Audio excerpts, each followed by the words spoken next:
अस्सलामुअलैकुम वरहमतुल्लाहि वबरकातुहू। नाजरीन, अस्लामी तरीक में बाज़ दिन ऐसे हैं जो क़यामत तक इंसानियत को हक, सब्र और कुर्बानी का दरस देते रहेंगे। इन्हीं अजीम दिनों में एक दिन योम अशूरा यानी 10वीं मुहर्रम का है।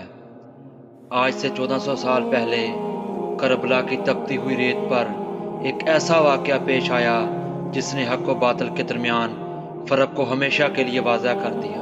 ये वो दिन था जब रसूलुल्लाह सल्लल्लाहु अलैहि वसल्लम के नवासे अपने अहले खाना और जानसार साथियों के साथ हक की खातिर अजीम कुर्बानी पेश की।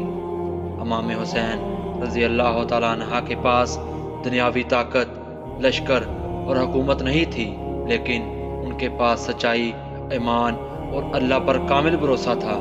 जब इन्हें हक और बातिल में से किसी एक का इंतखाब करना था तो उन्होंने हक का रास्ता चुना, चाहे उसके लिए अपनी जान ही क्यों न कुर्बान करनी पड़े। करबला का पैगाम सिर्फ एक तरीकी वाक़या नहीं बल्कि एक जिंदा दरस है। यह हमें सिखाता है कि मुसलमान कभी जुल्म, नाइंसाफ़ी और झूठ के सामने सर नहीं झुकाता। हालात कितने ही मुश्किल क्यों ना हों, हक का साथ देना ही कामयाबी है। नाजरीन, आज हमारी ज़िंदगी में बहुत से इम्तिहान आते हैं।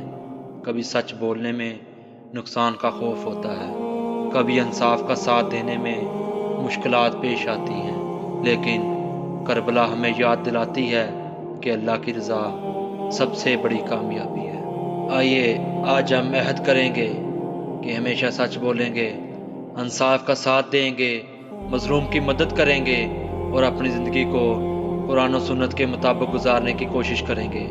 अल्लाह ताला हमें करबला के पैगाम को समझने और इस पर अमल करने की तौफीक अता फरमाए। आमीन।